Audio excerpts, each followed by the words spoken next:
అందరికీ నమస్కారం అండి. మిలినీర్ మైండ్ సెట్లో మరొక ఎపిసోడ్కి వచ్చేసాం. మై డియర్ ఫ్రెండ్స్, ఎంతగానో ప్రాక్టీస్ చేస్తున్నారు కదా. ఖచ్చితంగా మీ లైఫ్లో మీరు కావాలనుకున్న ప్రతిదాన్ని పొందగలుగుతారు. సొంత ఇల్లు, కారు, ఇంకా మీకు ఏం కావాలనుకుంటే అది. మీ అప్పులన్నీ తీరిపోతాయి. ప్రశాంతంగా ఉండండి. మీ మైండ్ సెట్ని మిలినీర్ మైండ్ సెట్గా డెవలప్ చేసుకోండి. మై డియర్ ఫ్రెండ్స్, ఇప్పుడు నా టేబుల్ మీద కొన్ని వస్తువులు ఉన్నాయి. దీన్ని పెన్ అంటాం కదా, దీనికి ఒక విలువ ఉంది. అంటే దీని ఒక వాల్యూ మేబీ 100 రూపీస్ 150 ఉన్నట్లుంది. దీనికి ఒక వాల్యూ ఉంది. ఇక్కడ నా దగ్గర ఒక స్క్రాప్ బుక్ ఉంది. ఈ బుక్కు కూడా ఒక వాల్యూ ఉంది. మేబీ దీని యొక్క కాస్ట్ 40 రూపీస్. అట్లాగే ఇక్కడ నా దగ్గర ఒక రెడ్ వ్యాలెట్ ఉంది. దీనికి కూడా ఒక కాస్ట్ ఉంది కదా. మరి ఇక్కడ ప్లాంట్స్ పెట్టారు మా వాళ్ళు. ఈ ప్లాంట్స్కి కూడా ఒక్కొక్క దానికి ఒక్కొక్క కాస్ట్ ఉంటుంది. అలాగే నేను వాచ్ పెట్టుకున్నాను. ఈ వాచ్కి కూడా ఒక వాల్యూ ఉంది కదా. ఇలా ఇక్కడున్న ప్రతిదానికి టేబుల్కి ఒక వాల్యూ ఉంది, చైర్కి ఒక వాల్యూ ఉంది, ఇన్ని వస్తువులన్నిటికీ వాల్యూ ఉంది, ప్లాంట్స్కి వాల్యూ ఉంది, ఇంటికి వాల్యూ ఉంది కదా. మరి నేను ఇప్పుడు ఒక క్వశ్చన్ అడుగుతున్నాను, మీకు అర్థమైపోయే ఉంటుంది అనుకుంటా. మరి నీ వాల్యూ ఏంటి? అన్ని వస్తువులకి వాల్యూ ఉన్నప్పుడు నీ వాల్యూ ఏంటి అని ఎప్పుడైనా మిమ్మల్ని మీరు క్వశ్చన్ చేసుకున్నారా? నాకు వాల్యూనే లేదు అని ఫీల్ అయ్యారా? నా వాల్యూ ఏంటి అని క్వశ్చన్ చేసుకున్నారా? మీ వాల్యూ ఏంటి అని క్వశ్చన్ చేసుకున్నప్పుడు మీకు ఏమనిపించింది? అసలు ఈ వాల్యూని ఎలా చూస్తారు అనేది ఎప్పుడైనా డౌట్ వచ్చిందా? డౌట్ వస్తే ఈ వీడియో మీకు చాలా ఉపయోగపడుతుంది. మీ వాల్యూ ఏంటి అనేది మీరు తెలుసుకోగలుగుతారు. మై డియర్ ఫ్రెండ్స్, అసలు వాల్యూ అనే దాన్ని ఎలా నిర్ధారిస్తారు అంటే దానికి ఒక 4 విషయాలు ఉంటాయి. ఒకటి డిమాండ్, రెండోది సప్లై, మూడోది క్వాంటిటీ, తర్వాత క్వాలిటీ. ఈ 4 బట్టి దాని యొక్క విలువని నిర్ధారిస్తారు. అంటే దాని యొక్క అవసరత ఎంత ఉంది, దాని సరఫరా ఎంత ఉంది, దాని యొక్క నాణ్యత ఎంత ఉంది, దాని యొక్క పరిమాణం, దాని యొక్క సైజ్ ఎంత ఉంది అనే దాన్ని బట్టి నిర్ధారిస్తారు. ఈ బుక్ని నేను ఒక 1000 రూపాయలకి అమ్ముతాను అంటే తీసుకుంటారా మీరు? తీసుకోం కదా. దీనికంటూ ఒక వాల్యూ ఉంటుంది. ఆ వాల్యూ ప్రకారమే తీసుకుంటాము. మార్కెట్లో దీని వాల్యూ ఎంత ఉందో అంతే ధర చెల్లించి మనం కొంటాము. గుర్తుంచుకోండి, ఒక వస్తువుని మనం వెల కడుతున్నాము అంటే మార్కెట్ వాల్యూతో దాన్ని ఎప్పుడు కూడా కంపేర్ చేసి చూస్తూ ఉంటాము. మనం మార్నింగ్ నుంచి వాడే ప్రతి వస్తువుని కూడా మార్కెట్ రేట్ ప్రకారమే మనం కొంటూ ఉంటాము, అవును కదా. మరి అలాంటప్పుడు ఆ మార్కెట్ ప్లేస్లో మన వాల్యూ ఏంటి ఎప్పుడైనా క్వశ్చన్ చేసుకున్నారా? ఈ వాల్యూని 4 పద్ధతుల్లో నిర్ధారించినప్పుడు ఆ డిమాండ్, మనకి ఎంత డిమాండ్ ఉంది, సప్లై, మనం ఎంత సరఫరా చేస్తున్నాము, మన అవసరత ఈ ప్రపంచానికి ఎంత ఉంది, మన అవసరాన్ని ఈ ప్రపంచానికి ఎంతగా తీరుస్తున్నాము, మూడోది ఎంత క్వాలిటీతో అంటే ఎంత నాణ్యతతో ఆ యొక్క సరఫరాని ఇస్తున్నాము, ఎంత క్వాంటిటీ ఇస్తున్నాము. ఇది వెరీ ఇంపార్టెంట్. ఎంత పరిమాణంలో ఇస్తున్నాము అనేది చాలా ఇంపార్టెంట్. ఎందుకంటే నెట్వర్క్ మార్కెటింగ్ చేసే మా ఫ్రెండ్స్ ఉన్నారు కొంతమంది. దానిలో ఒక ఫ్రెండ్ 8 ఇయర్స్గా నెట్వర్క్ మార్కెటింగ్లోనే ఉన్నారు. ఆ ఫ్రెండ్ తన యొక్క డౌన్ లైన్లో ఉన్న పర్సన్స్ ఎంతమంది అంటే నియర్లీ 2 lakhs అండి. 2 లక్షల మంది తన డౌన్ లైన్లో ఉన్నారు. తను సంపాదించే సంపాదన మంత్లీ 10 lakhs. మేబీ ఇప్పుడు పెరిగే ఉండొచ్చు. నేను 2-3 months అవుతుంది మాట్లాడి, ఇంకా అమౌంట్ పెరిగే ఉండొచ్చు. ఎందుకంటే ఇంకా పెరుగుతూ ఉంటుంది కాబట్టి తన యొక్క ఆ యొక్క సైజ్ ఏదైతే ఉందో దాన్ని పెంచుకుంటూ ఉన్నారు, ఆ పరిమాణాన్ని పెంచుకుంటూ ఉన్నారు తన నెట్వర్క్ మార్కెటింగ్లో. అలాంటప్పుడు మరి తన డబ్బు కూడా పెరుగుతూ ఉంటుంది కదా, తనకు వచ్చే ఇన్కమ్ కూడా పెరుగుతూ ఉంటుంది కదా. ఇప్పుడు తన వాల్యూ ఎంత అంటే 2 lakhs మందికి తను సప్లై చేస్తున్నారు.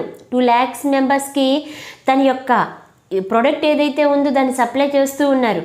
మరి 1000 మంది దాని కింద ఉన్న తన డౌన్ లైన్లో ఉన్న వ్యక్తి ఎంతగా సంపాదిస్తారు? తన సైజుని బట్టే కదా. అంటే తన యొక్క పరిమాణం ఏదైతే ఉందో, తన యొక్క క్వాంటిటీ ఏదైతే ఉందో దాన్ని బట్టే కదా. ఒక వ్యక్తి యొక్క మార్కెటింగ్ క్వాంటిటీని బట్టి ఆ వ్యక్తి యొక్క ఆదాయం ఉంది, అవును కదా. మరి దీనికి మన మిలినీర్ మైండ్ సెట్కి ఏంటి మేడం అనొచ్చు మీరు. మరి మన యొక్క ఆలోచన విధానం ఎంత విస్తారంగా ఉంది, ఎంత పరిమాణంలో ఉంది, దానికి ఎగ్జాంపుల్ నేను చెప్తాను. ఏంటంటే నేను నా లైఫ్ స్టార్ట్ చేసిన కొత్తలో, అంటే నేను చిన్నప్పటి నుంచి ఏదో ఒక పని చేస్తూనే ఉన్నాను, ఎంత డబ్బు సంపాదిస్తూనే ఉన్నాను. అయినప్పటికీ కూడా నేను చదువుకుని నా డిగ్రీ కంప్లీట్ అయిన తర్వాత నేను మొట్టమొదటిగా గవర్నమెంట్ సెక్టర్లో వర్క్ చేయడానికి నిర్ణయించుకున్నాను. జాబ్ వచ్చింది. వచ్చే ముందు నేనేమనుకున్నానంటే నా కుటుంబ ఖర్చులకి సరిపోయే మనీ వస్తే చాలు అనుకున్నాను నేను.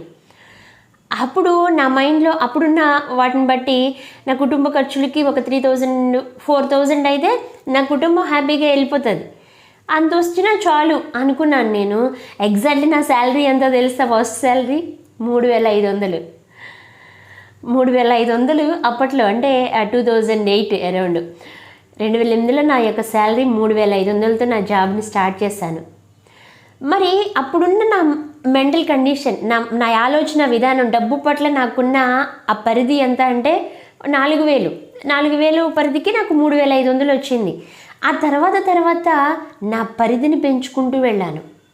దాని తర్వాత నా శాలరీ 5000 అయింది, 10,000 అయింది, 15,000 అయింది, 20,000 అయింది.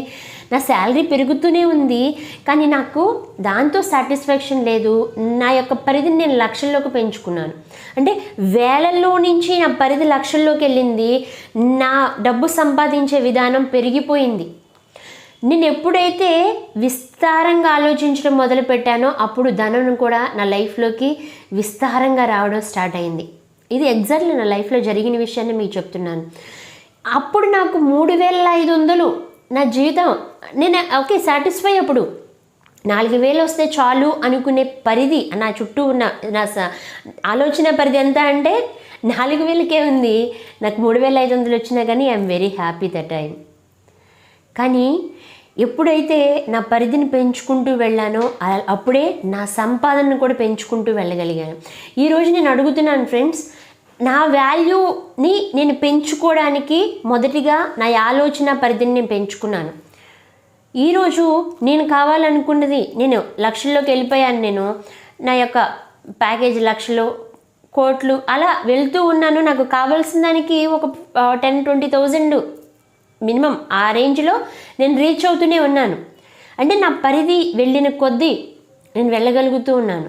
మరి మీ యొక్క వాల్యూని మీరు ఎంత విస్తారంగా పెంచుకుంటున్నారు? మీ యొక్క డబ్బు యొక్క వాల్యూని ఎలా పెంచుకుంటున్నారు? ధనవంతులకి మధ్యతరగతి వాళ్ళకి ఉన్న డిఫరెన్స్ ఏంటి అంటే, వాళ్ళు ధనవంతులు ఎప్పుడు కూడా విస్తారంగా ఆలోచిస్తారు. మరి పేదవాళ్ళమైనా మధ్యతరగతి వాళ్ళని ఎలా ఆలోచిస్తారంటే, ఒక పరిధి పెట్టుకుని, ఒక సైజు పెట్టుకుని దాని ప్రకారం ఆలోచిస్తూ ఉంటారు. మరి మీరు ఏ సైజులో ఉన్నారు? ఏ పరిధిలో ఉన్నారు? ఎంత విలువ కలిగి ఉన్నారు? మీ విలువ ఏంటి? మీ విలువ ఏంటి అనేది మిమ్మల్ని ప్రశ్నించుకోండి. మీ విలువ మీ చుట్టూ ఉన్న దాన్ని బట్టి ఉంటుంది. మీ సమాజానికి మీరిచ్చే ఆ యొక్క అవసరతను తీర్చేదాన్ని బట్టి మీ విలువ ఉంటుంది. మీరు సప్లై చేస్తే సప్లైని బట్టి ఉంటుంది. మీరు ఎంత క్వాంటిటీ ఇస్తున్నారు, ఎంత క్వాలిటీ ఇస్తున్నారు అనే దాన్ని బట్టి ఆధారపడి ఉంటుంది. మీ చుట్టూ ఒక 10 మంది మాత్రమే ఉండాలి అని కోరుకుంటే ఆ 10 మందికి సంపాదించే ఆదాయమే వస్తుంది. మీ యొక్క నెట్వర్క్లో 1,00,000 మంది ఉండాలనుకుంటే, ఇప్పుడు ఎప్పుడైతే ఆ యొక్క సైజ్ పెరుగుతుందో మనీ కూడా పెరుగుతుంది. గుర్తుంచుకోండి. ముఖ్యంగా రియల్ ఎస్టేట్ వాళ్ళు, నెట్వర్క్ మార్కెటింగ్ వాళ్ళు, ఇట్లా ఇన్సూరెన్స్ కంపెనీల వాళ్ళు ఎక్కువగా వాళ్ళ యొక్క పరిధిని విస్తరించుకుంటూ ఉంటారు. క్లబ్లో జాయిన్ అవుతూ ఉంటారు, కొత్త స్నేహాలు చేస్తూ ఉంటారు, కొత్త కమ్యూనిటీలో జాయిన్ అవుతూ ఉంటారు. ఎందుకంటే తన పరిధిని విస్తరించుకుంటూ ఉంటారు ఎప్పుడు కూడా. మై డియర్ ఫ్రెండ్స్, మరి మీ జీవితంలో మీరు వెళ్ళాలంటే, ముందుకు వెళ్ళాలంటే మీ పరిధి ఎంతవరకు ఉంచుకున్నారు? ఫిజికల్గా అవన్నీ చెప్తున్నాను, వాటితో మీ మైండ్ సెట్ని కంపేర్ చేసుకోండి. మీ జీవితంలో మీరు ఎంత డబ్బు కావాలనుకున్నారు, ఎక్కడ మీరు బౌండరీస్ పెట్టుకున్నారు, ఎక్కడ పరిధి పెట్టుకున్నారు, మీ పరిధి ఎంతలో మీరు బౌండరీ పెట్టుకుంటే అంతలోనే మీ జీవితం ఉంటుంది, అంతలోనే మీ జీవితం ఉంటుంది. అదే సంపాదన మీకు వస్తుంది. ఇంచుమించుగా అంతే వస్తుంది, అంతకు మించి అయితే ఎక్కువ రాదు. మరి ఈరోజు మీరు ధనవంతులుగా మారాలి, మిలినీర్ మైండ్ సెట్లోకి వెళ్ళాలి అంటే మీ యొక్క పరిధిని పెంచండి, విస్తారంగా ఆలోచించండి. డబ్బు ఎక్కువ రావడానికి మీ పరిధిని పెంచండి. అప్పుడే డబ్బు మీ లైఫ్లోకి ఎక్కువగా వస్తుంది. నాలాగా మీరు 3,500 4,000 రూపాయల జీతం గురించి ఆలోచిస్తే అక్కడే ఉంటారు. లక్షల గురించి ఆలోచించండి, కోట్ల గురించి ఆలోచించండి. ఎలా వస్తాయి అనే దాని గురించి కాదు, వస్తే ఏం చేస్తాము, ఎందుకు, ఏమిటి అనే దాని మీద కాన్సన్ట్రేట్ చేయండి. ఎలా వస్తాయి అనేది మీ మైండే మిమ్మల్ని తీసుకెళ్తూ ఉంటుంది. మిలియనీర్ మైండ్ సెట్లో ఈ పాయింట్ చాలా చాలా ఇంపార్టెంట్. మీరు విస్తారంగా ఆలోచించడం స్టార్ట్ చేయండి. మీ జీవితంలోకి డబ్బు కూడా విస్తారంగా రావడం స్టార్ట్ అవుతుంది. మై డియర్ ఫ్రెండ్స్, మీకు ఈ వీడియో కనుక నచ్చినట్లయితే లైక్ చేయండి, షేర్ చేయండి, కామెంట్ చేయండి. మరిన్ని వీడియోలు మీరు అందరూ చూడాలని, మీ అందరి బ్లెస్సింగ్స్ కావాలని మేము మనస్ఫూర్తిగా కోరుకుంటున్నాము.